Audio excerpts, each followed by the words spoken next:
sea and land. Its people know how to defend themselves. Captain, taking out his watch. It is now close on 5 bells. At the first stroke of 6 bells our guns shall open fire. Gospoda, calmly. It is my last duty to warn you, sir, and to warn all on this ship, that much may happen before even the first stroke of 6 bells. Be warned in time, and give over this piratical attack, the very threat of which may be the cause of much bloodshed. Captain, violently. Do you dare to threaten me, and, moreover, my ship's company? We are one, I tell you, in this ship, and the last man shall perish like the first ere this enterprise fail. Go. With a bow, the gospodar turned and went down the ladder, we following him. In a couple of minutes the yacht was on her way to the port. From Rupert's Journal. The 10th of July, 1907. When we turned shoreward after my stormy interview with the pirate captain, I can call him nothing else at present, Rooke gave orders to a quartermaster on the bridge, and the lady began to make to a little northward of Ilsin Port. Rooke himself went aft to the wheelhouse, taking several men with him. When we were quite near the rocks, the water is so deep here that there is no danger, we slowed down, merely drifting along southwards towards the port. I was myself on the bridge, and could see all over the decks. I could also see preparations going on upon the warship. Ports were opened, and the great guns on the turrets were lowered for action. When we were starboard broadside onto the warship, I saw the port side of the steering house open, and Rooke's men sliding out what looked like a huge grey crab, which by tackle from within the wheelhouse was lowered softly into the sea. The position of the yacht hid the operation from sight of the warship. The doors were shut again, and the yacht's pace began to quicken. We ran into the port. I had a vague idea that Rooke had some desperate project on hand. Not for nothing had he kept the wheelhouse locked on that mysterious crab. All along the frontage was a great crowd of eager men. But they had considerately left the little mole at the southern entrance, whereon was a little tower, on whose round top a signal gun was placed, free for my own use. When I was landed on this pier I went along to the end, and, climbing the narrow stair within, went out on the sloping roof. I stood up, for I was determined to show the Turks that I was not afraid for myself, as they would understand when the bombardment should begin. It was now but a very few minutes before the fatal hour, 6 bells. But all the same I was almost in a state of despair. It was terrible to think of all those poor souls in the town who had done nothing wrong, and who were to be wiped out in the coming bloodthirsty, wanton attack. I raised my glasses to see how preparations were going on upon the warship. As I looked I had a momentary fear that my eyesight was giving way. At one moment I had the deck of the warship focused with my glasses, and could see every detail as the gunners waited for the word to begin the bombardment with the great guns of the barbets. The next I saw nothing but the empty sea. Then in another instant there was the ship as before, but the details were blurred. I steadied myself against the signal gun, and looked again. Not more than 2, or at the most 3, seconds had elapsed. The ship was, for the moment, full in view. As I looked, she gave a queer kind of quick shiver, prow and stern, and then sideways. It was for all the world like a rat shaken in the mouth of a skilled terrier. Then she remained still, the one placid thing to be seen, for all around her the sea seemed to shiver in little independent eddies, as when water is broken without a current to guide it. I continued to look, and when the deck was, or seemed, quite still, for the shivering water round the ship kept catching my eyes through the outer rays of the lenses, I noticed that nothing was stirring. The men who had been at the guns were all lying down, the men in the fighting tops had leaned forward or backward, and their arms hung down helplessly. Everywhere was desolation, in so far as life was concerned. Even a little brown bear, which had been seated on the cannon which was being put into range position, had jumped or fallen on deck, and lay there stretched out, and still. It was evident that some terrible shock had been given to the mighty war vessel. Without a doubt or a thought why I did so, I turned my eyes towards where the lady lay, port broadside now to the inside, in the harbour mouth.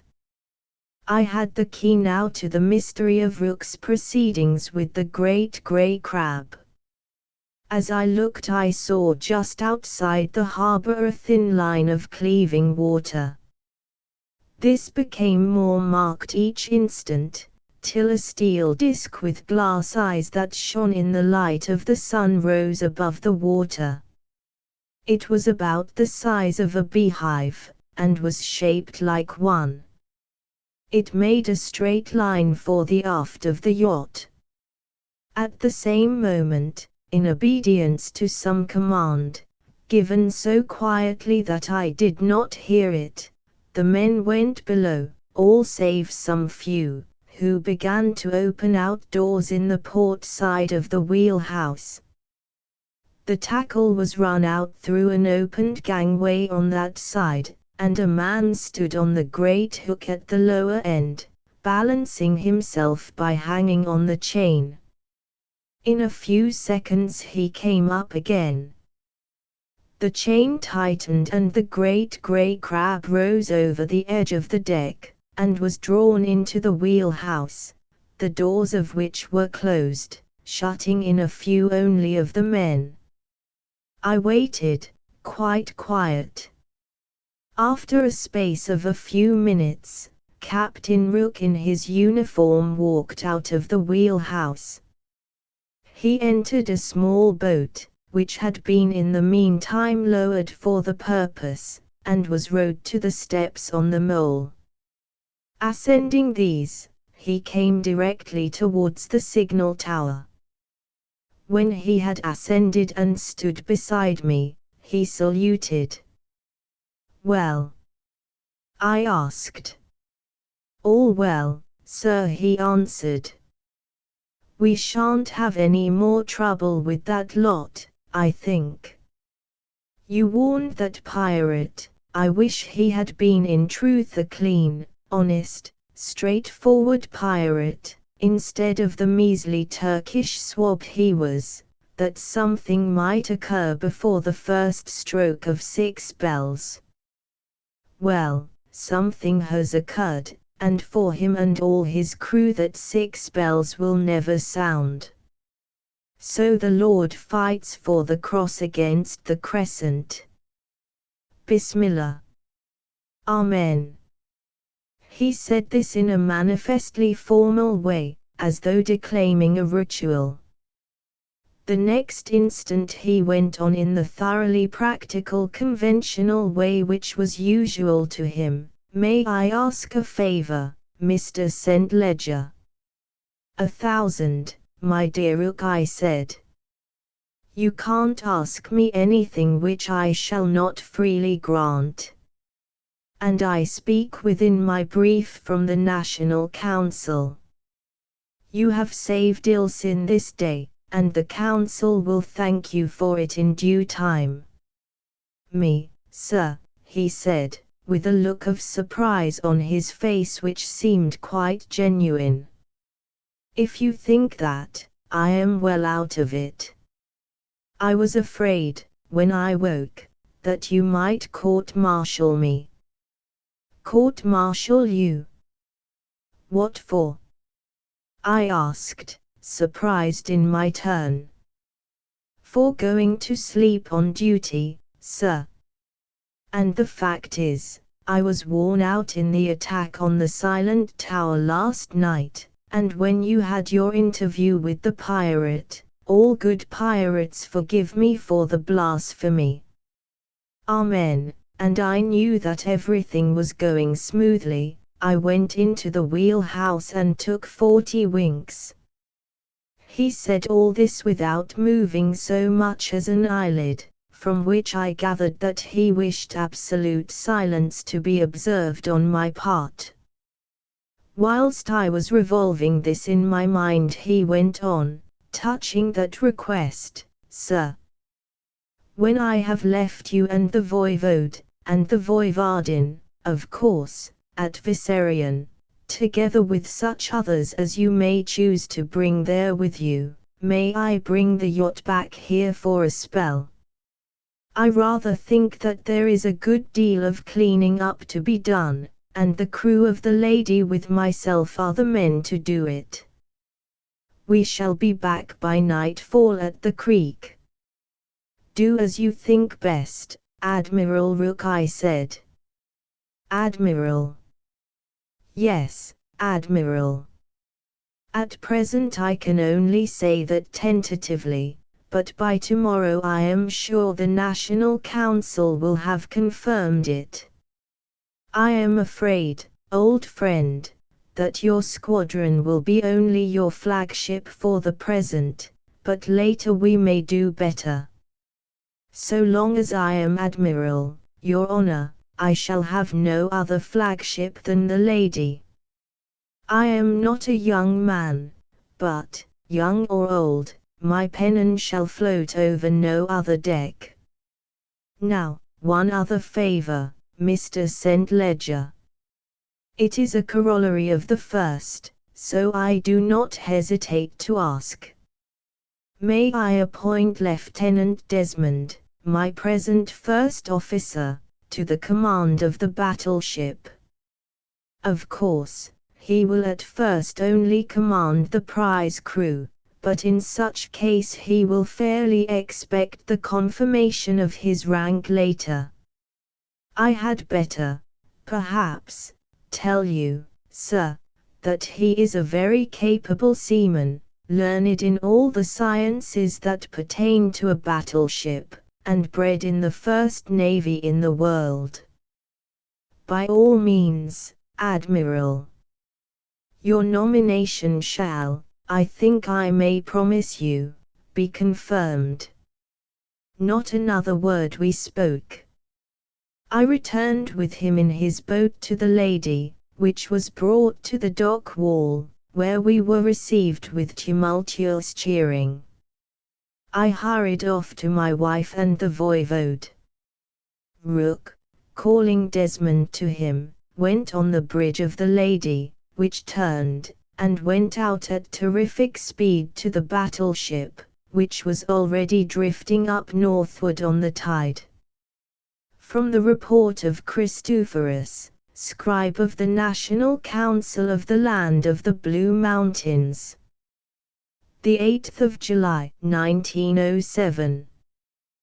The meeting of the National Council, July the 6th, was but a continuation of that held before the rescue of the voivode in Vissarion, the members of the council having been during the intervening night housed in the castle of Vissarion.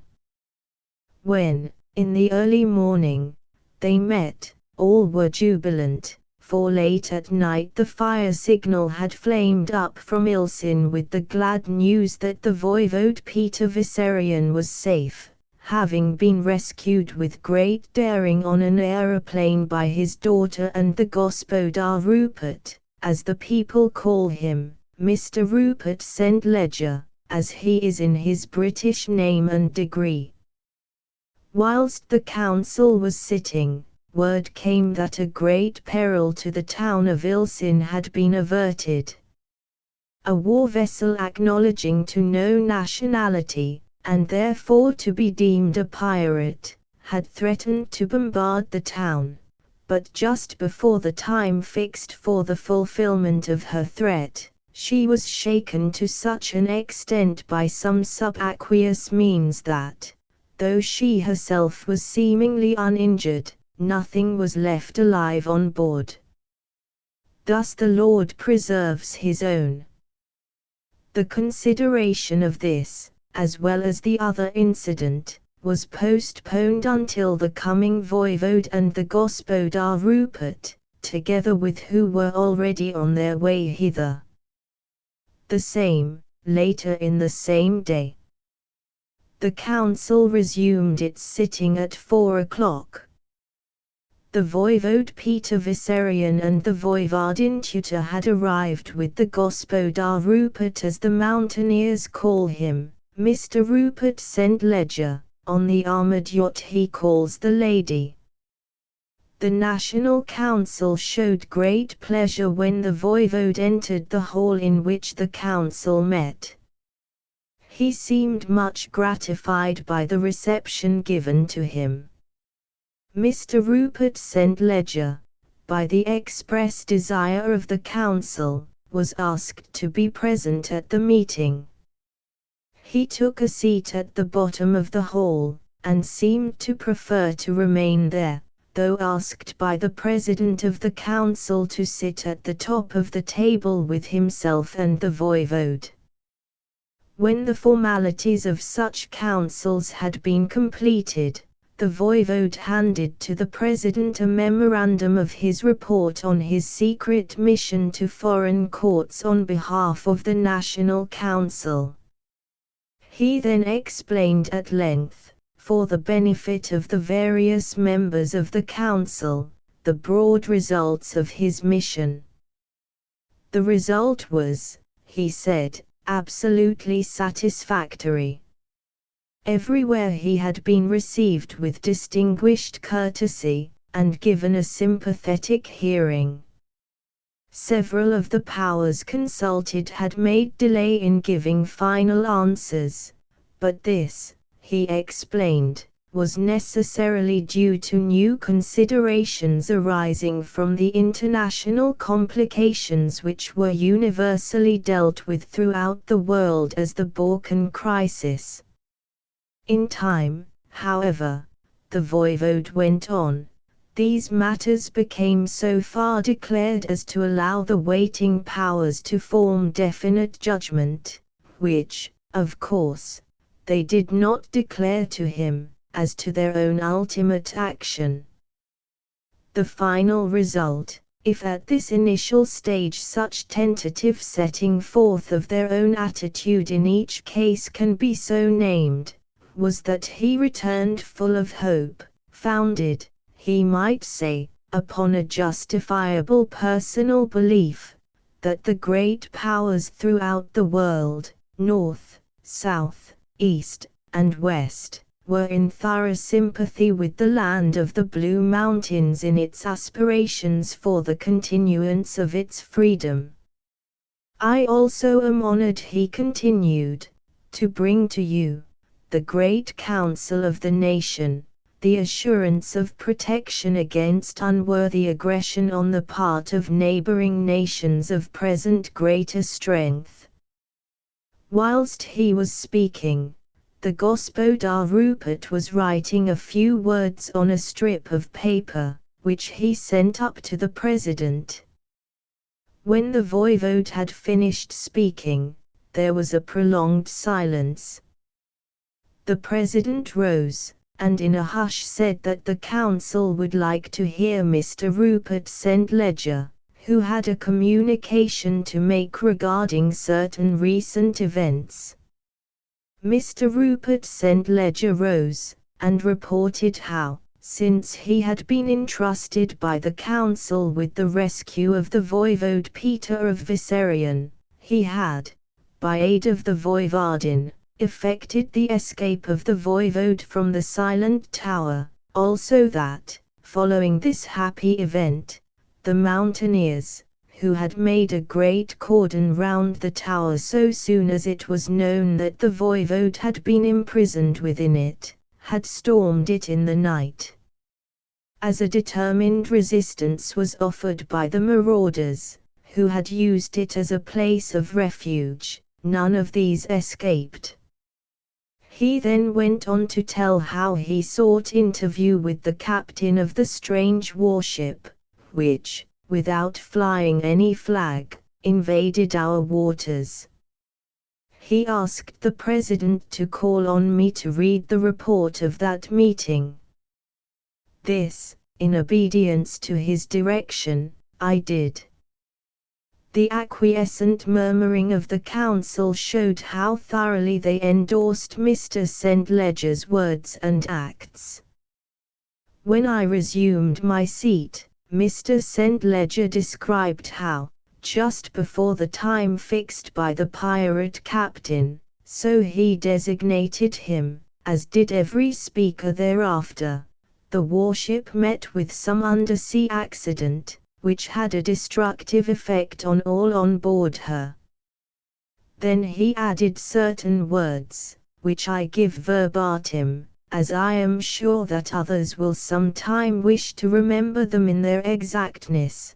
By the way, President and Lords of the Council, I trust I may ask you to confirm Captain Rook, of the armored yacht the Lady, to be Admiral of the Squadron of the Land of the Blue Mountains, and also Captain, tentatively, Desmond, late First Lieutenant of the Lady, to the command of the second warship of our fleet, the as yet unnamed vessel, whose former captain threatened to bombard Ilsin. My lords, Admiral Rook has done great service to the land of the Blue Mountains, and deserves well at your hands. You will have in him, I am sure, a great official. One who will till his last breath give you good and loyal service. He had sat down. The President put to the Council resolutions, which were passed by acclamation. Admiral Rook was given command of the Navy, and Captain Desmond confirmed in his appointment to the captaincy of the new ship, which was, by a further resolution, named the Gospodar Rupert. In thanking the Council for acceding to his request, and for the great honor done him in the naming of the ship, Mr. St. Ledger said, "May I ask that the armored yacht the Lady be accepted by you, the National Council, on behalf of the nation, as a gift on behalf of the cause of freedom from the Voivodin tutor?" In response to the mighty cheer of the council with which the splendid gift was accepted, the Gospodar Rupert, Mr. St. Ledger, bowed, and went quietly out of the room. As no agenda of the meeting had been prepared, there was for a time, not silence, but much individual conversation. In the midst of it the voivode rose up, whereupon there was a strict silence. All listened with an intensity of eagerness whilst he spoke. President and Lords of the Council, Archbishop, and Vladika, I should but ill show my respect did I hesitate to tell you at this the first opportunity I have had of certain matters personal primarily to myself, but which, in the progress of recent events, have come to impinge on the affairs of the nation. Until I have done so, I shall not feel that I have done a duty, long due to you or your predecessors in office, and which I hope you will allow me to say that I have only kept back for purposes of statecraft.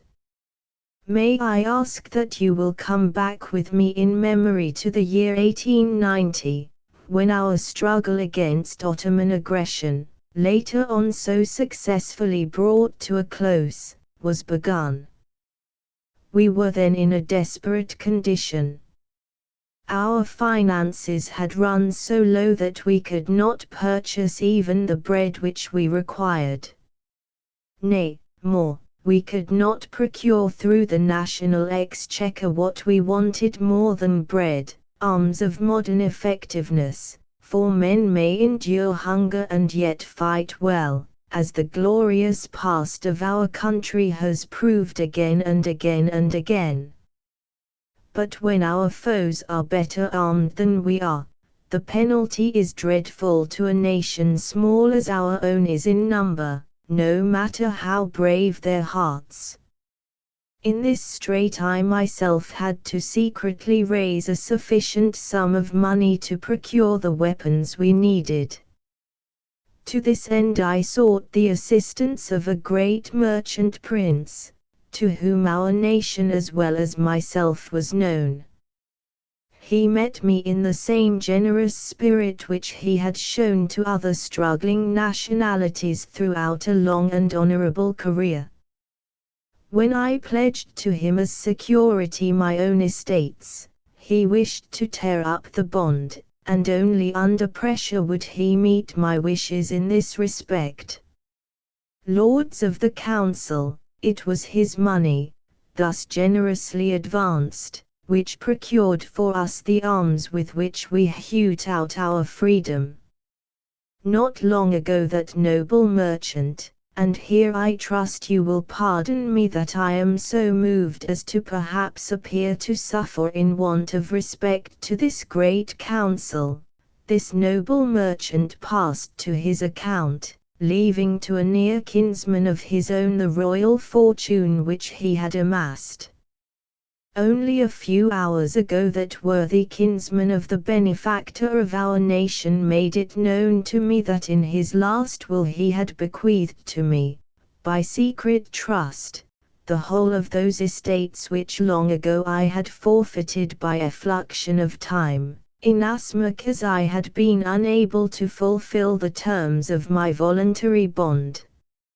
It grieves me to think that I have had to keep you so long in ignorance of the good thought and wishes and acts of this great man. But it was by his wise counsel, fortified by my own judgment, that I was silent, for, indeed, I feared, as he did, lest in our troublous times some doubting spirit without our boundaries, or even within it, might mistrust the honesty of my purposes for public good, because I was no longer one whose whole fortune was invested within our confines. This prince merchant, the great English Roger Melton, let his name be forever graven on the hearts of our people, kept silent during his own life, and enjoined on others to come after him to keep secret from the men of the Blue Mountains that secret loan made to me on their behalf, lest in their eyes I, who had striven to be their friend and helper, should suffer wrong repute. But, happily, he has left me free to clear myself in your eyes. Moreover, by arranging to have, under certain contingencies, which have come to pass, the estates which were originally my own retransferred to me, I have no longer the honor of having given what I could to the national cause. All such now belongs to him, for it was his money, and his only, which purchased our national armament. His worthy kinsman you already know, for he has not only been amongst you for many months, but has already done you good service in his own person. He it was who, as a mighty warrior, answered the summons of the Vladika when misfortune came upon my house in the capture by enemies of my dear daughter, the Voivodin tutor, whom you hold in your hearts, who, with a chosen band of our brothers, pursued the marauders, and himself, by a deed of daring and prowess, of which poets shall hereafter sing, saved her, when hope itself seemed to be dead, from their ruthless hands, and brought her back to us, who administered condign punishment to the miscreants who had dared to so wrong her. He it was who later took me, your servant, out of the prison wherein another band of Turkish miscreants held me captive, rescued me, with the help of my dear daughter, whom he had already freed, whilst I had on my person the documents of international secrecy of which I have already advised you, rescued me whilst I had been as yet unsubjected to the indignity of search. Beyond this you know now that of which I was in partial ignorance, how he had, through the skill and devotion of your new admiral, wrought destruction on a hecatomb of our malignant foes. You who have received for the nation the splendid gift of the little warship, which already represents a new era in naval armament, can understand the great-souled generosity of the man who has restored the vast possessions of my house. On our way hither from Ilsin, Rupert St. Ledger made known to me the terms of the trust of his noble uncle, Roger Melton, and, believe me that he did so generously, with a joy that transcended my own, restored to the last male of the Viserian race the whole inheritance of a noble line. And now, my lords of the council, I come to another matter, in which I find myself in something of a difficulty, for I am aware that in certain ways you actually know more of it than even I myself do. It is regarding the marriage of my daughter to Rupert St. Ledger. It is known to me that the matter has been brought before you by the Archbishop, who, as guardian of my daughter during my absence on the service of the nation, wished to obtain your sanction, as till my return he held her safety in trust. This was so, not from any merit of mine, but because she, in her own person, had undertaken for the service of our nation a task of almost incredible difficulty. My lords, were she child of another father, I should extol to the skies her bravery, her self-devotion, her loyalty to the land she loves. Why, then, should I hesitate to speak of her deeds in fitting terms, since it is my duty, my glory, to hold them in higher honor than can any in this land? I shall not shame her, or even myself, by being silent when such a duty urges me to speak, as voivode, as trusted envoy of our nation, as father. Ages hence loyal men and women of our land of the Blue Mountains will sing her deeds in song and tell them in story.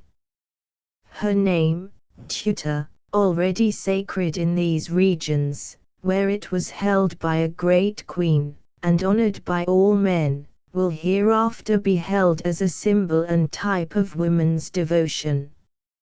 Oh, my lords, we pass along the path of life, the best of us but a little time marching in the sunlight between gloom and gloom, and it is during that march that we must be judged for the future.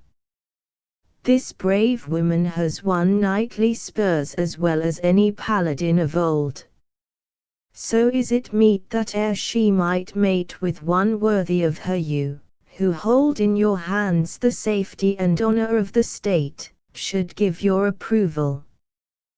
To you was it given to sit in judgment on the worth of this gallant Englisher, now my son.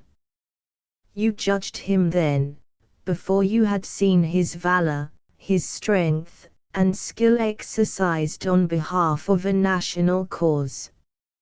You judged wisely, oh, my brothers, and out of a grateful heart I thank you one and all for it. Well has he justified your trust by his later acts. When, in obedience to the summons of the Vladika, he put the nation in a blaze and ranged our boundaries with a ring of steel, he did so unknowing that what was dearest to him in the world was at stake. He saved my daughter's honor and happiness, and won her safety by an act of valor that outvies any told in history. He took my daughter with him to bring me out from the silent tower on the wings of the air, when earth had for me no possibility of freedom, that had even then in my possession the documents involving other nations which the Soldan would fain have purchased with the half of his empire. Henceforth to me, lords of the council, this brave man must ever be as a son of my heart, and I trust that in his name grandsons of my own may keep in bright honor the name which in glorious days of old my fathers made illustrious. Did I know how adequately to thank you for your interest in my child, I would yield up to you my very soul in thanks.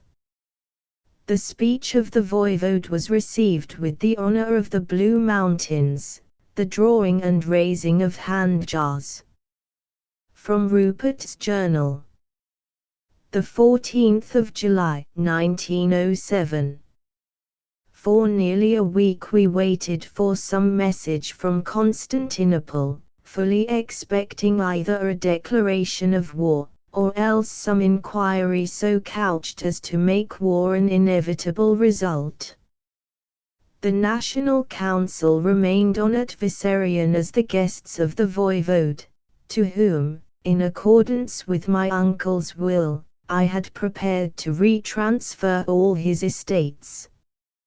He was, by the way, unwilling at first to accept, and it was only when I showed him Uncle Roger's letter, and made him read the deed of transfer prepared in anticipation by Mr. Trent, that he allowed me to persuade him. Finally he said, as you, my good friends, have so arranged, I must accept, be it only in honor to the wishes of the dead. But remember, I only do so but for the present, reserving to myself the freedom to withdraw later if I so desire. But Constantinople was silent. The whole nefarious scheme was one of the put-up jobs which are part of the dirty work of a certain order of statecraft, to be accepted if successful, to be denied in case of failure.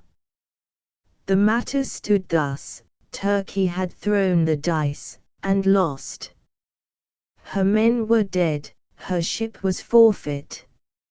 It was only some 10 days after the warship was left derelict with every living thing, that is, everything that had been living, with its neck broken, as Rook informed me, when he brought the ship down the creek, and housed it in the dock behind the armored gates, that we saw an item in the Roma copied from the Constantinople Journal of July the 9th, loss of an Ottoman ironclad with all hands. News has been received at Constantinople of the total loss, with all hands, of one of the newest and finest warships in the Turkish fleet, the Mahmud, Captain Ali, which foundered in a storm on the night of July the 5th, some distance off Cabrera, in the Balearic Isles.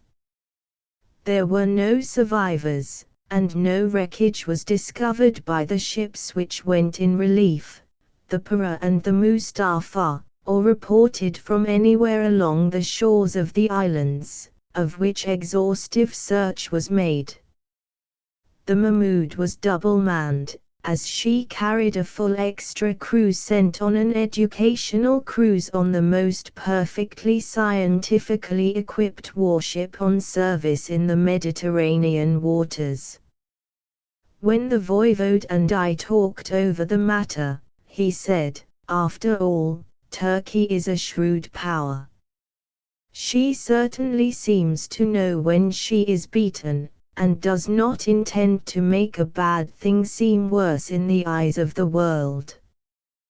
Well, 'tis a bad wind that blows good to nobody." As the Mahmoud was lost off the Balearics, it cannot have been her that put the marauders on shore and trained her big guns on Ilsin. We take it, therefore, that the latter must have been a pirate, and as we have taken her derelict in our waters, she is now ours in all ways. Anyhow, she is ours, and is the first ship of her class in the Navy of the Blue Mountains. I am inclined to think that even if she was, or is still, a Turkish ship, Admiral Rooke would not be inclined to let her go.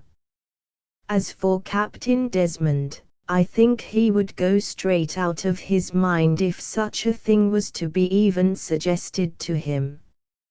It will be a pity if we have any more trouble, for life here is very happy with us all now. The voivode is, I think, like a man in a dream. Tutor is ideally happy, and the real affection which sprang up between them when she and Aunt Janet met is a joy to think of. I had posted Tutor about her, so that when they should meet my wife might not, by any inadvertence, receive or cause any pain. But the moment Tutor saw her she ran straight over to her and lifted her in her strong young arms, and, raising her up as one would lift a child, kissed her. Then, when she had put her sitting in the chair from which she had arisen when we entered the room, she knelt down before her, and put her face down in her lap. Aunt Janet's face was a study. I myself could hardly say whether at the first moment surprise or joy predominated. But there could be no doubt about it the instant after. She seemed to beam with happiness. When Tutor knelt to her, she could only say, my dear, I am glad. Rupert's wife, you and I must love each other very much." Seeing that they were laughing and crying in each other's arms, I thought it best to come away and leave them alone. And I didn't feel a bit lonely either when I was out of sight of them. I knew that where those two dear women were there was a place for my own heart. When I came back, Tutor was sitting on Aunt Janet's knee. It seemed rather stupendous for the old lady, for Tutor is such a splendid creature that even when she sits on my own knee and I catch a glimpse of us in some mirror, I cannot but notice what a nobly-built girl she is. My wife was jumping up as soon as I was seen, but Aunt Janet held her tight to her, and said, "Don't stir, dear. It is such happiness to me to have you there. Rupert has always been my little boy and, in spite of all his being such a giant, he is so still. And so you, that he loves, must be my little girl, in spite of all your beauty and your strength, and sit on my knee, till you can place there a little one that shall be dear to us all, and that shall let me feel my youth again." When first I saw you I was surprised, for, somehow, though I had never seen you nor even heard of you, I seemed to know your face. Sit where you are, dear. It is only Rupert, and we both love him. Tutor looked at me, flushing rosily, but she sat quiet, and drew the old lady's white head on her young breast. Janet McAlpy's notes. The 8th of July, 1907. I used to think that whenever Rupert should get married or start on the way to it by getting engaged, I would meet his future wife with something of the same affection that I have always had for himself. But I know now that what was really in my mind was jealousy, and that I was really fighting against my own instincts, and pretending to myself that I was not jealous. Had I ever had the faintest idea that she would be anything the least like Tutor, that sort of feeling should never have had even a foothold.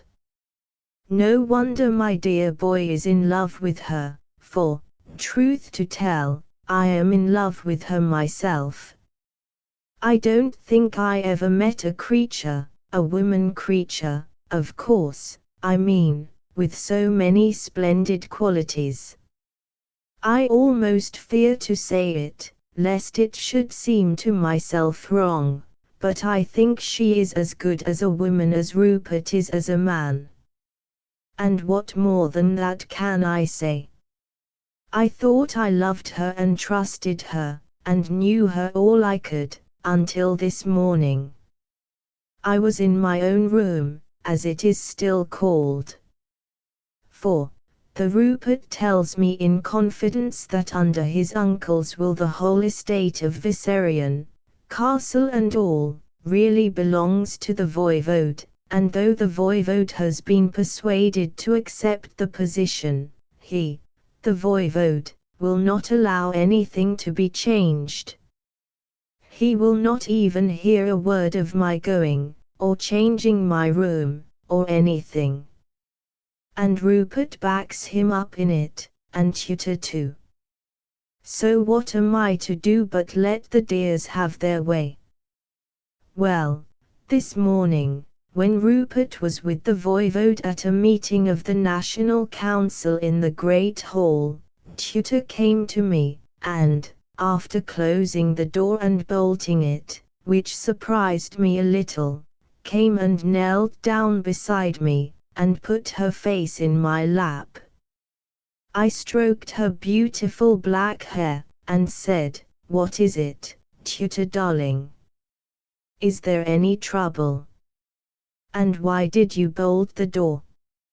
Has anything happened to Rupert?" When she looked up I saw that her beautiful black eyes, with the stars in them, were overflowing with tears not yet shed. But she smiled through them, and the tears did not fall. When I saw her smile my heart was eased, and I said without thinking, "Thank God, darling, Rupert is all right."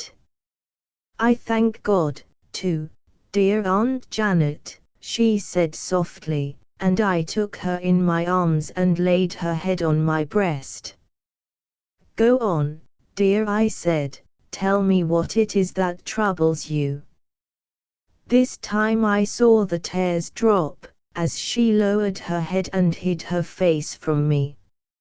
"I'm afraid I have deceived you, Aunt Janet, and that you will not, cannot, forgive me." "Lord save you, child," I said, "there's nothing that you could do that I could not and would not forgive. Not that you would ever do anything base, for that is the only thing that is hard to forgive. Tell me now what troubles you." She looked up in my eyes fearlessly, this time with only the signs of tears that had been, and said proudly, "Nothing base, Aunt Janet.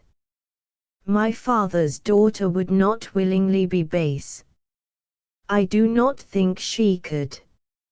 Moreover, had I ever done anything base I should not be here, for I should never have been Rupert's wife." "Then what is it? Tell your old Aunt Janet, dearie." She answered me with another question. Aunt Janet, do you know who I am, and how I first met Rupert? You are the Voivodin tutor Vissarion, the daughter of the Voivode, or, rather, you are now Mrs. Rupert St. Ledger. For he is still an Englishman, and a good subject of our noble king. Yes, Aunt Janet, she said, I am that, and proud to be it, prouder than I would be were I my namesake, who was queen in the old days. But how and where did I see Rupert first? I did not know, and frankly told her so. So she answered her question herself. I saw him first in his own room at night. I knew in my heart that in whatever she did had been nothing wrong, so I sat silent waiting for her to go on. I was in danger, and in deadly fear. I was afraid I might die, not that I feared death, and I wanted help and warmth. I was not dressed as I am now. On the instant it came to me how I knew her face, even the first time I had seen it. I wished to help her out of the embarrassing part of her confidence, so I said, Dearie, I think I know. Tell me, child, will you put on the frock, the dress costume you wore that night, and let me see you in it? It is not mere idle curiosity, my child, but something far, far above such idle folly.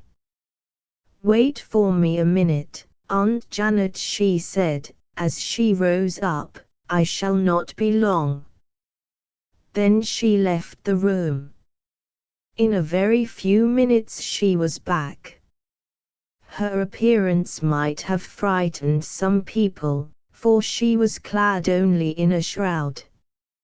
Her feet were bare, and she walked across the room with the gait of an empress, and stood before me with her eyes modestly cast down.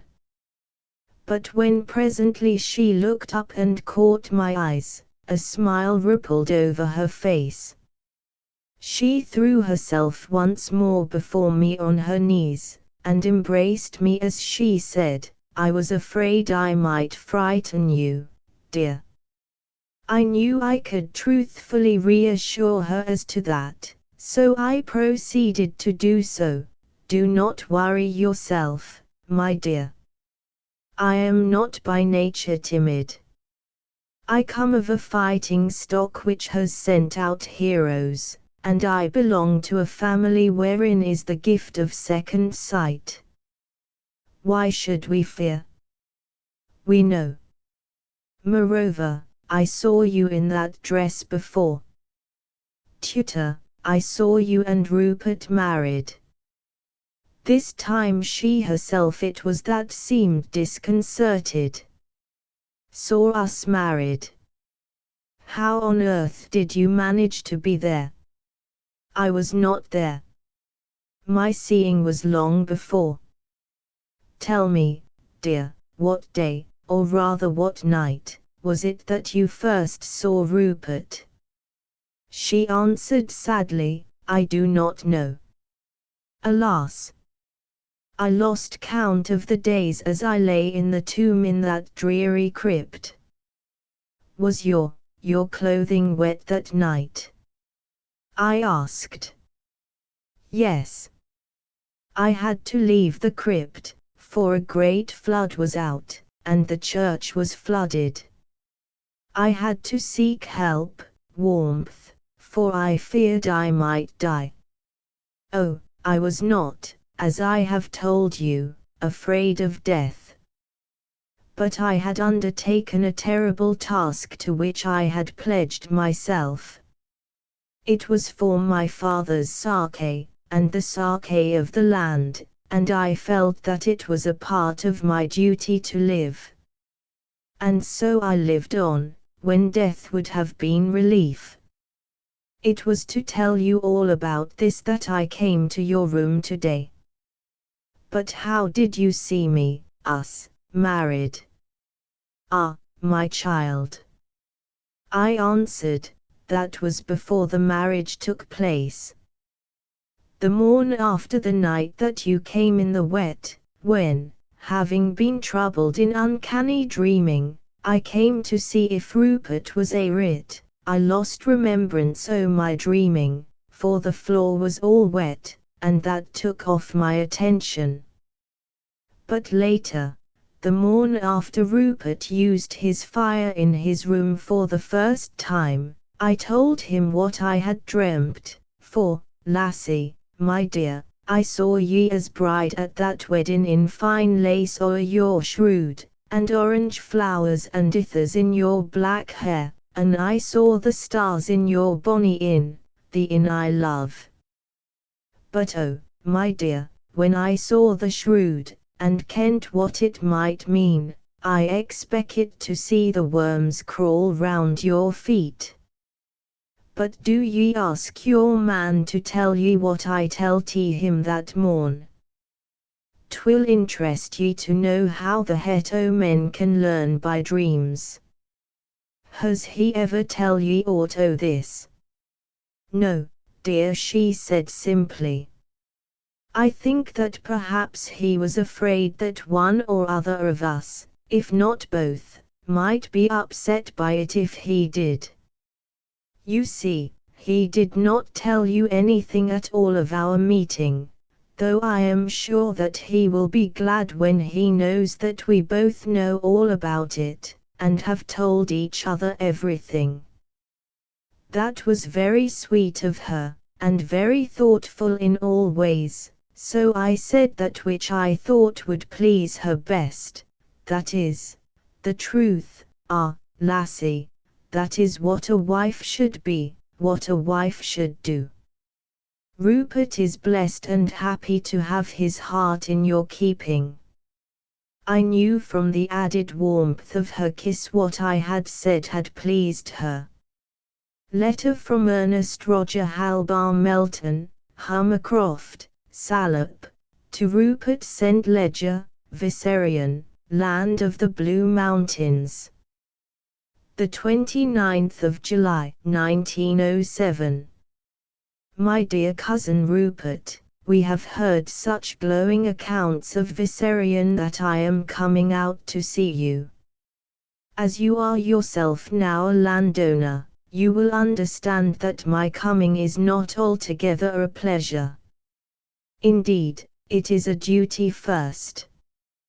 When my father dies I shall be head of the family of which Uncle Roger, to whom we were related, was a member. It is therefore meet and fitting that I should know something of our family branches and of their seats.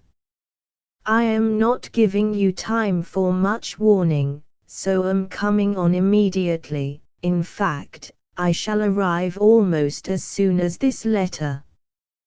But I want to catch you in the middle of your tricks. I hear that the Blue Mountaineer girls are peaches, so don't send them all away when you hear I'm coming. Do send a yacht up to Fayoum to meet me. I hear you have all sorts of craft at Viserion.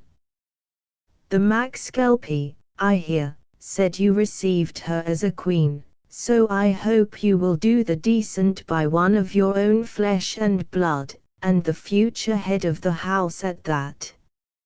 I shan't bring much of a retinue with me. I wasn't made a billionaire by old Roger, so can only take my modest man Friday, whose name is Jenkinson, and a Cockney at that. So don't have too much gold lace and diamond-hilted scimitars about, like a good chap, or else he'll want the very worst, his widges rizzed. That old image rook that came over for Miss MCS, and whom by chance I saw at the attorney man's, might pilot me down from Fayoum. The old gentleman by Act of Parliament Mr. Bingham Trent, I suppose he has hyphened it by this time, told me that Miss MCS said he did her proud when she went over under his charge. I shall be at Fiume on the evening of Wednesday, and shall stay at the Europa, which is, I am told, the least indecent hotel in the place.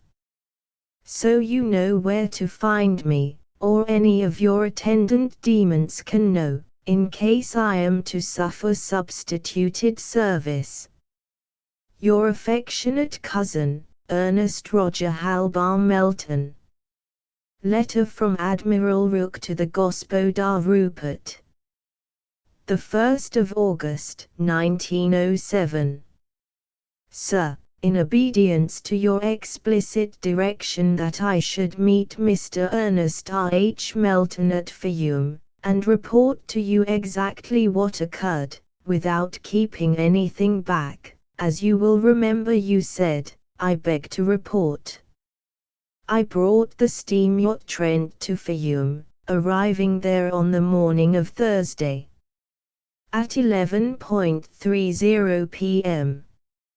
I went to meet the train from St. Peter, due 11:40. It was something late, arriving just as the clock was beginning to strike midnight. Mr. Melton was on board, and with him his valet Jenkinson. I am bound to say that he did not seem very pleased with his journey, and expressed much disappointment at not seeing your honor awaiting him. I explained, as you directed, that you had to attend with the Voivode Vissarion and the Vladika the National Council, which met at Plazek, or that otherwise you would have done yourself the pleasure of coming to meet him. I had, of course, reserved rooms, the Prince of Wales's suite, for him at the Rediungheria, and had waiting the carriage which the proprietor had provided for the Prince of Wales when he stayed there. Mr. Melton took his valet with him, on the box seat, and I followed in a statuagen with the luggage. When I arrived, I found the maitre d'hotel in a stupor of concern. The English nobleman, he said, had found fault with everything, and used to him language to which he was not accustomed. I quieted him, telling him that the stranger was probably unused to foreign ways, and assuring him that your honor had every faith in him. He announced himself satisfied and happy at the assurance. But I noticed that he promptly put everything in the hands of the head waiter, telling him to satisfy the milor at any cost, and then went away to some urgent business in Vienna. Clever man. I took Mr. Melton's orders for our journey in the morning, and asked if there was anything for which he wished.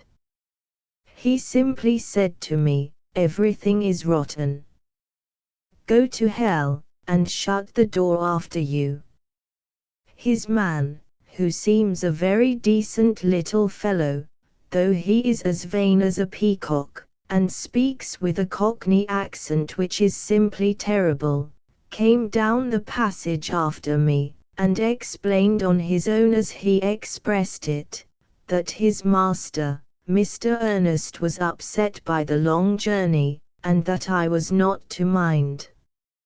I did not wish to make him uncomfortable, so I explained that I minded nothing except what your honor wished, that the steam yacht would be ready at 7 a.m., and that I should be waiting in the hotel from that time on till Mr. Melton cared to start, to bring him aboard. In the morning I waited till the man Jenkinson came and told me that Mr. Ernest would start at 10. I asked if he would breakfast on board. He answered that he would take his café complète at the hotel, but breakfast on board.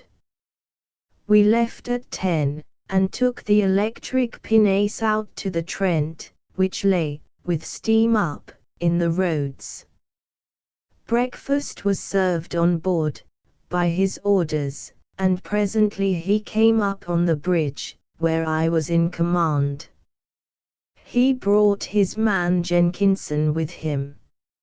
Seeing me there, and not, I suppose, understanding that I was in command, he unceremoniously ordered me to go on the deck. Indeed, he named a place much lower. I made a sign of silence to the quartermaster at the wheel, who had released the spokes, and was going, I feared, to make some impertinent remark. Jenkinson joined me presently, and said, as some sort of explanation of his master's discourtesy, of which he was manifestly ashamed, if not as an amendee, the governor is in a hell of a wax this morning. When we got in sight of Melida, Mr. Melton sent for me and asked me where we were to land. I told him that, unless he wished to the contrary, we were to run to Vissarion, but that my instructions were to land at whatever port he wished. Whereupon he told me that he wished to stay the night at some place where he might be able to see some life. He was pleased to add something, which I presume he thought jocular, about my being able to coach him in such matters, as doubtless even an old has-been like you had still some sort of an eye for a pretty girl. I told him as respectfully as I could that I had no knowledge whatever on such subjects, which were possibly of some interest to younger men, but of none to me.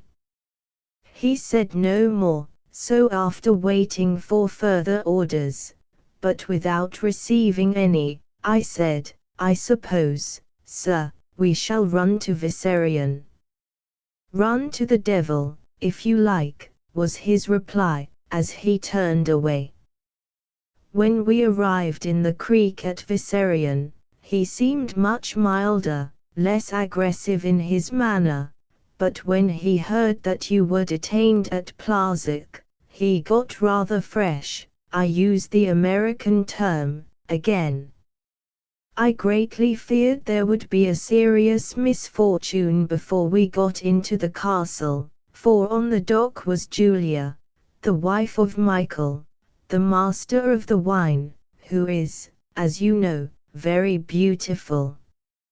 Mr. Melton seemed much taken with her, and she, being flattered by the attention of a strange gentleman and your honour's kinsman, put aside the standoffishness of most of the Blue Mountain women.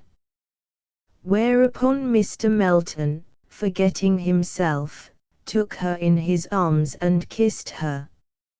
Instantly there was a hubbub. The mountaineers present drew their handjars, and almost on the instant sudden death appeared to be amongst us. Happily the men waited as Michael, who had just arrived on the quay wall as the outrage took place, ran forward, wheeling his handjar round his head, and manifestly intending to decapitate Mr. Melton. On the instant, I am sorry to say it, for it created a terribly bad effect, Mr. Melton dropped on his knees in a state of panic. There was just this good use in it, that there was a pause of a few seconds. During that time the little Cockney valet, who has the heart of a man in him, literally burst his way forward, and stood in front of his master in boxing attitude, calling out, come on, the ole lot of ye. 'E ain't done no 'arm. He only kissed the gal, as any man would.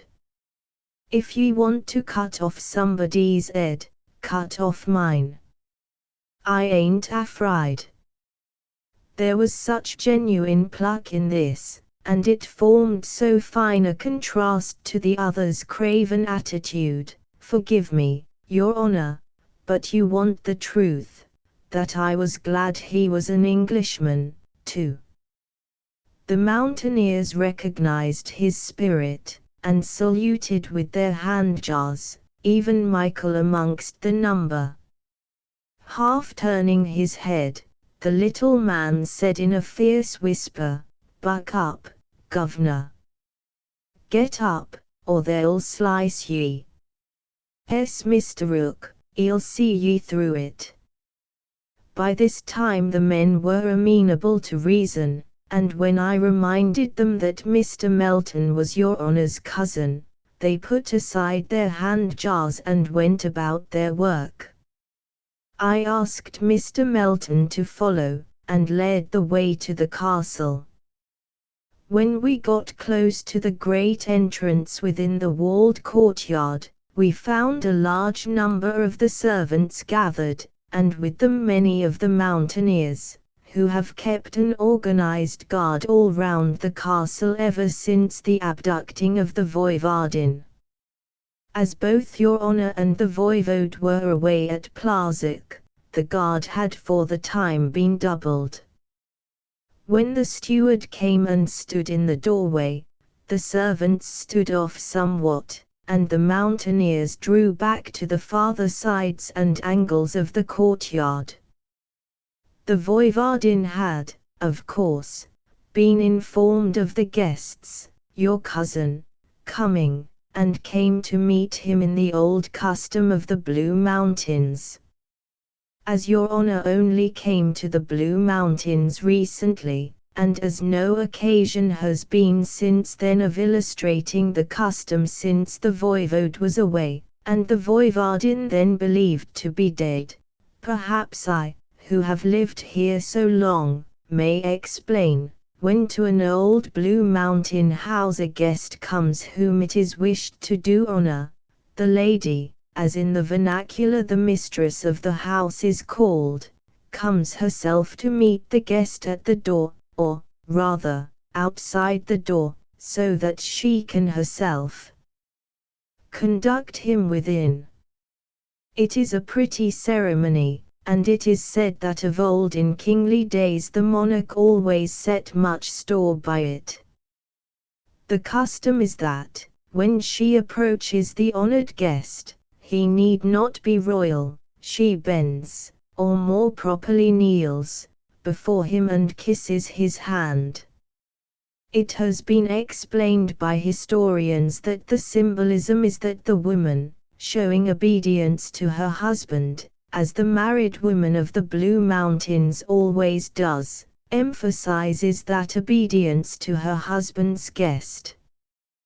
The custom is always observed in its largest formality when a young wife receives for the first time a guest, and especially one whom her husband wishes to honor. The voivodin was, of course, aware that Mr. Melton was your kinsman, and naturally wished to make the ceremony of honor as marked as possible, so as to show overtly her sense of her husband's worth. When we came into the courtyard, I held back, of course, for the honor is entirely individual, and is never extended to any other, no matter how worthy he may be. Naturally Mr. Melton did not know the etiquette of the situation, and so for that is not to be blamed. He took his valet with him when, seeing someone coming to the door, he went forward. I thought he was going to rush to his welcomer. Such, though not in the ritual, would have been natural in a young kinsman wishing to do honor to the bride of his host, and would to anyone have been both understandable and forgivable. It did not occur to me at the time, but I have since thought that perhaps he had not then heard of your honor's marriage, which I trust you will, in justice to the young gentleman, bear in mind when considering the matter. Unhappily, however, he did not show any such eagerness. On the contrary, he seemed to make a point of showing indifference. It seemed to me myself that he, seeing somebody wishing to make much of him, took what he considered a safe opportunity of restoring to himself his own good opinion, which must have been considerably lowered in the episode of the wine master's wife. The Voivodin, thinking, doubtless, Your Honor, to add a fresh luster to her welcome, had donned the costume which all her nation has now come to love and to accept as a dress of ceremonial honor. She wore her shroud. It moved the hearts of all of us who looked on to see it, and we appreciated its being worn for such a cause. But Mr. Melton did not seem to care. As he had been approaching, she had begun to kneel, and was already on her knees whilst he was several yards away. There he stopped and turned to speak to his valet, put a glass in his eye, and looked all round him and up and down, indeed, everywhere except at the great lady, who was on her knees before him, waiting to bid him welcome. I could see in the eyes of such of the mountaineers as were within my range of vision a growing animosity, so, hoping to keep down any such expression, which I knew would cause harm to Your Honor and the Voivodin, I looked all round them straight in their faces with a fixed frown, which, indeed, they seemed to understand, for they regained, and for the time maintained, their usual dignified calm. The Voivodin, may I say, bore the trial wonderfully. No human being could see that she was in any degree pained or even surprised. Mr. Melton stood looking round him so long that I had full time to regain my own attitude of calm. At last he seemed to come back to the knowledge that someone was waiting for him, and sauntered leisurely forward. There was so much insolence, mind you, not insolence that was intended to appear as such, in his movement that the mountaineers began to steal forward. When he was close up to the Voivodin, and she put out her hand to take his, he put forward one finger. I could hear the intake of the breath of the men, now close around, for I had moved forward, too. I thought it would be as well to be close to your guest, lest something should happen to him. The Voivodin still kept her splendid self-control. Raising the finger put forward by the guest with the same deference as though it had been the hand of a king, she bent her head down and kissed it. Her duty of courtesy now done, she was preparing to rise, when he put his hand into his pocket, and, pulling out a sovereign, offered it to her. His valet moved his hand forward, as if to pull back his arm, but it was too late. I am sure, Your Honor, that no affront was intended. He doubtless thought that he was doing a kindness of the sort usual in England when one tips a housekeeper. But all the same, to one in her position, it was an affront, an insult, open and unmistakable. So it was received by the mountaineers, whose hand jars flashed out as one. For a second it was so received even by the Voivodin, who, with face flushing scarlet, and the stars in her eaves flaming red, sprang to her feet. But in that second she had regained herself, and to all appearances her righteous anger passed away. Stooping, she took the hand of her guest and raised it, you know how strong she is, and, holding it in hers, led him into the doorway, saying, "You are welcome, kinsman of my husband, to the house of my father, which is presently my husband's also. Both are grieved that, duty having called them away for the time, they are unable to be here to help me to greet you. I tell you, Your Honor, that it was a lesson in self-respect which anyone who saw it can never forget. As to me, it makes my flesh quiver, old as I am, with delight, and my heart leap. May I, as a faithful servant who has had many years of experience, suggest that Your Honor should seem, for the present, at any rate, not to know any of these things which I have reported, as you wished me to do.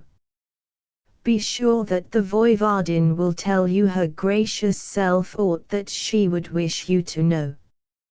And such reticence on your part must make for her happiness, even if it did not for your own. So that you may know all, as you desired, and that you may have time to school yourself to whatever attitude you think best to adopt, I send this off to you at once by fleet messenger. Were the aeroplane here, I should take it myself. I leave here shortly to await the arrival of Sir Colin at Otranto. Your Honour's faithful servant, Rook. Janet McAlpy's Notes. The 9th of August, 1907. To me it seems very providential that Rupert was not at home when that dreadful young man Ernest Melton arrived, though it is possible that if Rupert had been present he would not have dared to conduct himself so badly. Of course, I heard all about it from the maids. Tutor never opened her lips to me on the subject. It was bad enough and stupid enough for him to try to kiss a decent young woman like Julia, who is really as good as gold and as modest as one of our own Highland lasses, but to think of him insulting Tutor. The little beast. One would think that a champion idiot out of an equatorial asylum would know better. If Michael, the wine master, wanted to kill him, I wonder what my Rupert and hers would have done. I am truly thankful that he was not present. And I am thankful, too, that I was not present either, for I should have made an exhibition of myself, and Rupert would not have liked that. He, the little beast, might have seen from the very dress that the dear girl wore that there was something exceptional about her. But on one account I should have liked to see her. They tell me that she was, in her true dignity, like a queen, and that her humility in receiving her husband's kinsman was a lesson to every woman in the land. I must be careful not to let Rupert know that I have heard of the incident. Later on, when it is all blown over and the young man has been got safely away, I shall tell him of it. Mr. Rooke, Lord High Admiral Rooke, I should say, must be a really wonderful man to have so held himself in check, for, from what I have heard of him, he must in his younger days have been worse than old Morgan of Panama. Mr. Ernest Roger Halbar Melton, of Hummercroft, Salop, little knows how near he was to being cleft to the chine also. Fortunately, I had heard of his meeting with Tutor before he came to see me, for I did not get back from my walk till after he had arrived. Tutor's noble example was before me, and I determined that I, too, would show good manners under any circumstances. But I didn't know how mean he is. Think of his saying to me that Rupert's position here must be a great source of pride to me, who had been his nursery governess. He said nursemaid first, but then stumbled in his words, seeming to remember something. I did not turn a hair, I am glad to say. It is a mercy Uncle Colin was not here, for I honestly believe that, if he had been, he would have done the cleaving to the chine himself. It has been a narrow escape for Master Ernest, for only this morning Rupert had a message, sent on from Gibraltar, saying that he was arriving with his clansmen, and that they would not be far behind his letter. He would call at Otranto in case someone should come across to pilot him to Viserion. Uncle told me all about that young cad having offered him one finger in Mr. Trent's office, though, of course, he didn't let the cad see that he noticed it. I have no doubt that, when he does arrive, that young man, if he is here still, will find that he will have to behave himself, if it be only on Sir Colin's account alone. The same, later.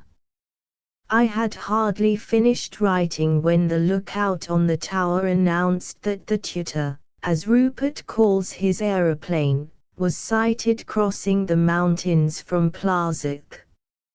I hurried up to see him arrive, for I had not as yet seen him on his aero. Mr. Ernest Melton came up, too. Tutor was, of course, before any of us. She seems to know by instinct when Rupert is coming. It was certainly a wonderful sight to see the little aeroplane, without spread wings like a bird in flight, come sailing high over the mountains. There was a headwind, and they were beating against it, otherwise we should not have had time to get to the tower before the arrival. When once the aero had begun to drop on the near side of the mountains, however, and had got a measure of shelter from them, her pace was extraordinary. We could not tell, of course, what sort of pace she came at from looking at herself. But we gathered some idea from the rate at which the mountains and hills seemed to slide away from under her. When she got over the foothills, which are about 10 miles away, she came on at a swift glide that seemed to throw the distance behind her. When quite close, she rose up a little till she was something higher than the tower, to which she came as straight as an arrow from the bow, and glided to her moorings, stopping dead as Rupert pulled a lever, which seemed to turn a barrier to the wind. The voivode sat beside Rupert, but I must say that he seemed to hold on to the bar in front of him even more firmly than Rupert held to his steering gear. When they had alighted, Rupert greeted his cousin with the utmost kindness, and bade him welcome to Viserion. "I see," he said, "you have met Tutor. Now you may congratulate me, if you wish."